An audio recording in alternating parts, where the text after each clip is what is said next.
Okay, students, time for another system. This is the beginning of our next 5 systems.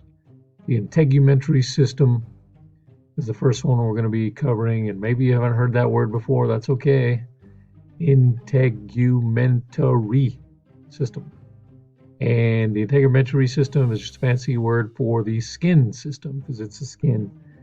And there's actually skin outside your body, of course. There's actually skin inside your body. There's different kinds of skin, but they're all included in the same system.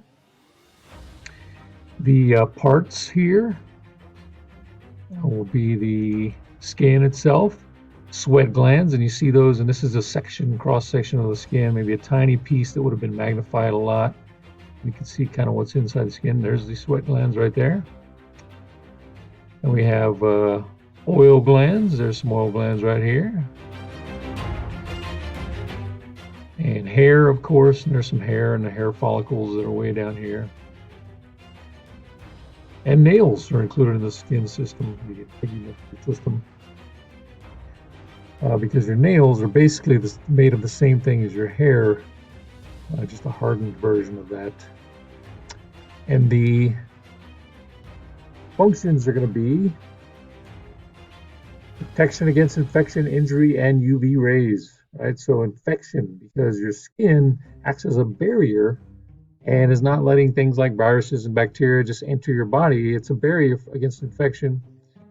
And it seems like it's kind of maybe thin, maybe flimsy, but it's very stretchable, flexible. It is pretty tough stuff. It does protect you from injury to a certain extent. And then finally, UV rays, and those are ultraviolet rays from the sun.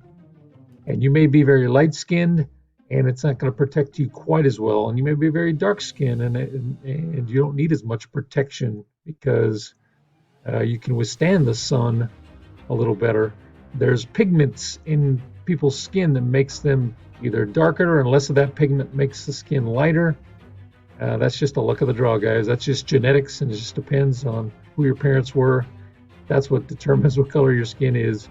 And darker colored skin people can handle the sun longer than lighter colored skin people, and that's just fact of the matter. The next function is keeps water inside, so it does help you to stay hydrated. So that's a function, an important function, keep the water inside.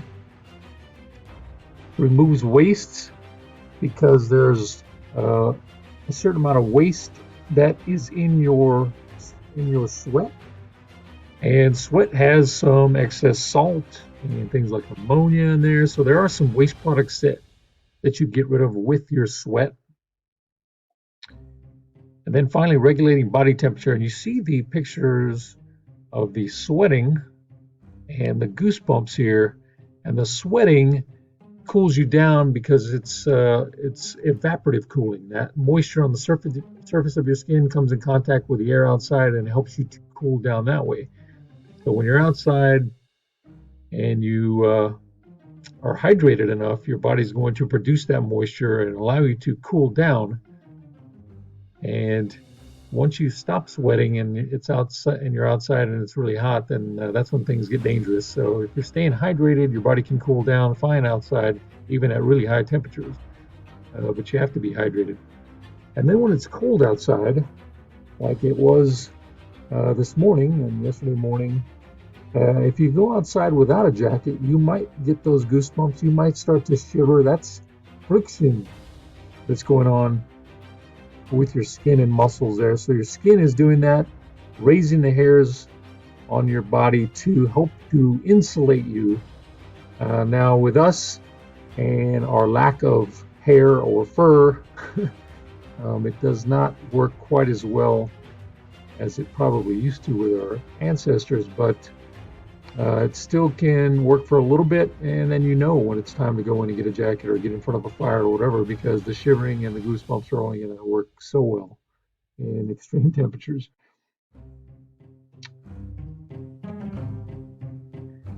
And next we have a little video, a brain pop about skin. It's only about 4 minutes long, and I'd like you to watch that. Some questions about the integumentary system, some general questions from the notes there. The parts, the functions, Here's another diagram. This is from the book. Talks a little bit about the layers. And here's another passage from the book. Talks a little bit about the defense system that's involved with your skin. This is a picture from the book showing the layers of skin. Then you've got some questions. So 2 slides of questions that go with those last 2 passages. 7 questions. Pretty straightforward. Make sure you get those done. Make sure you make a copy of these and put them in your notebook